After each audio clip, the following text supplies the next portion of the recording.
យប់ខែដាច់ងងឹតចាក់ភ្នែកមិនធ្លុះនៅខាងក្រៅក្នុងផ្ទះទាមមួយដែលមានទំហំ5ម៉ែត្របណ្ដោយ3ម៉ែត្រទទឹងចង្កៀងប្រេងកាតតូចមួយបានបំភ្លឺមិនសូវច្បាស់មនុស្ស4នាក់អង្គុយដំកង់លើគ្រែឫស្សីមនុស្សទាំងនោះគឺមីងប្រេមម៉េងហ៊ីនិងសឹមជាម្ចាស់ផ្ទះគាត់ជាអ្នកបោឡានសឹមបានស្គាល់ម៉េងកាលនៅបើកឡានឲ្យហាងហើយកាលនោះម៉េងធ្វើជាកូលីតាមឡានពិតមែនតែសឹមចេញមកបោឡានរាជការអ្នកទាំងពីរនៅតែ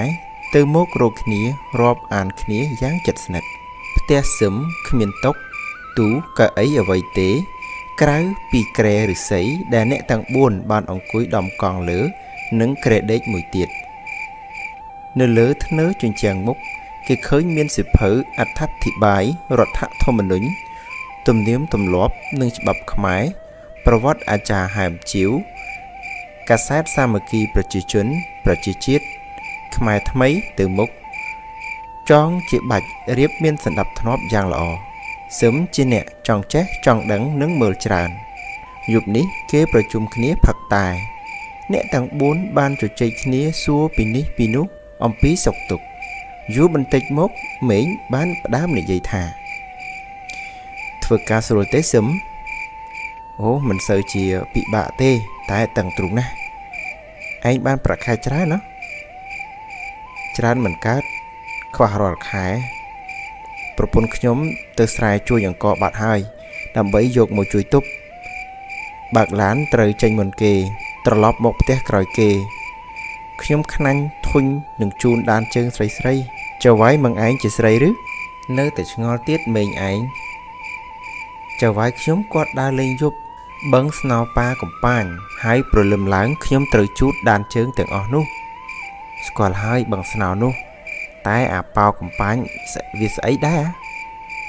អានឹងក៏ដូចជាបឹងស្នោដែរនៅបៀតកន្លែងចាក់សម្រាមដេប៉ូអាស្នោនិងអាកំប៉ាញនោះវាមានក្លិនដូចតែអាសម្រាមដេប៉ូអីចឹងតែនឹកឃើញរឿងនេះចង់តែឈប់ធ្វើការទេខ្ញុំធុញទ្រាន់ណាស់នឹងជួតដានជើងទាំងអស់នោះហ៊ីនិងមីងប្រេមបានស្ដាប់មើលមុខសឹមមិនដាក់ភ្នែកម៉េងឃើញសឹមទុយចិត្តខ្នាញ់ដូចនេះបានប្រែរឿងឈប់និយាយពីរាត្រីថ្ងៃសៅរ៍បឹងស្នោឬបាកំប៉ាញនឹងទៅយើងមកឈប់ថ្ងៃសៅរ៍នេះមានបំណងធំចង់ឲ្យសឹមឯងដែលជាអ្នកមើលសៀវភៅកាសែតច្រើននេះពន្យល់យើងអំពីការរស់នៅនៃកូលីប្រទេសនានាក្នុងលោកតើកម្មករនៅស្រុកគេវេទនាដូចយើងដែរឬទេតើគេទិញមនុស្សប្រើខួរដូចយើងដែរឬទេខ្ញុំមិនសូវដឹងជ្រៅជ្រះទេរឿងប្រទេសគេនោះតែខ្ញុំបានសួរគេឯងនឹងមើលកាសែតបានដឹងខ្លះខ្ញុំនិយាយកាត់បានខ្លះតែបើបងប្អូនបានឮដំណឹងប្លែកជួយកែតម្រូវផងដល់ត្រឹមនេះសឹមបានឈប់ក្រេបតែលាបំពង់ករួចគាត់ចាប់និយាយត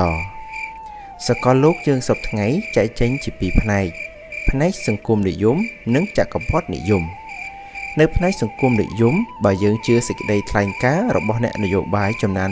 នៅទ្វីបអាស៊ីយើងមុខជាជ្រាបបានថានៅប្រទេសនោះការកសាងសេដ្ឋកិច្ចបានចម្រើនរហ័សកម្មករកូលីបានធ្វើជាម្ចាស់នៃការងាររបស់ខ្លួនមានសហគមន៍មានសហជីពជួយដឹកនាំពួកកម្មករកូលីឲ្យចេះតស៊ូទល់នឹងធម្មជាតិបង្កើតផលដើម្បីកែប្រែនិងលើកតម្កើងការរស់នៅឲ្យបានខ្ពស់សុចរិតនិងយុត្តិធម៌នៅផ្នែកចក្រពត្តិវិញការរស់នៅរបស់ប្រជាជនមានច្រើនជាន់ខុសគ្នាណាស់អ្នកណាមានស៊ីក៏ស៊ីមិនអស់រឹតតែមានការឡើងហើយអ្នករហេមរហាមរឹតតែរហេមរហាមទៅនៅប្រទេសអាមេរិកសប្តាហ៍ថ្ងៃប្រជាជនជាង4លាននាក់គ្មានការធ្វើហើយរស់នៅយ៉ាងវេទនាតែដោយការទាមទារដ៏អង់អាចរបស់កម្មករនៅប្រទេសចក្រពត្តិធំបារាំងអង់គ្លេសអាមេរិកកម្មករមានសិទ្ធិផ្ដុំគ្នាជាសហគមន៍ជាសហជីពរើសតំណាងឲ្យទៅតវ៉ាទាមទារប្រាក់ឈ្នួលឲ្យបានស៊ីគ្រប់គ្រាន់និងមានកម្រិតម៉ោងធ្វើការកុំឲ្យហួសពី48ម៉ោងក្នុងមួយអាទិត្យ ដូចនេះបានជាយើងបានដំណឹងរាល់ខែរាល់អាទិត្យថានៅប្រទេសចក្រពត្តិធំៗទាំងនោះកម្មករមានអ្នកបើកឡានជាងដំបាញទាំងពាន់ទាំងម៉ឺនទាំងសែនអ្នកបានធ្វើកោតកម្មបាតុកម្មទាមទារប្រាក់ឈ្នួលឲ្យបានស៊ីគ្រប់គ្រាន់មីងព្រេមបានសួរកាត់ហើយចុះស្រុកយើងពួកកូលីពួកជាងធ្វើសហគមន៍បានទេមនុស្សសល់ច្រើនណាស់សពថ្ងៃស្រុកយើងឯករាជ្យប្រជាធិបតេយ្យត្រូវតែមានអំណាចផ្ដុំគ្នាធ្វើសហគមន៍បានតែយើងនៅបែកខ្ញែកគ្នាណាស់បើចង់កែប្រែការរស់នៅធ្វើជាម្ចាស់ការងាររបស់យើងតើតែយើងបង្កើតសហគមន៍វិជ្ជាជីវៈបើដូច្នេះតែត្រូវធ្វើដូចម្ដេច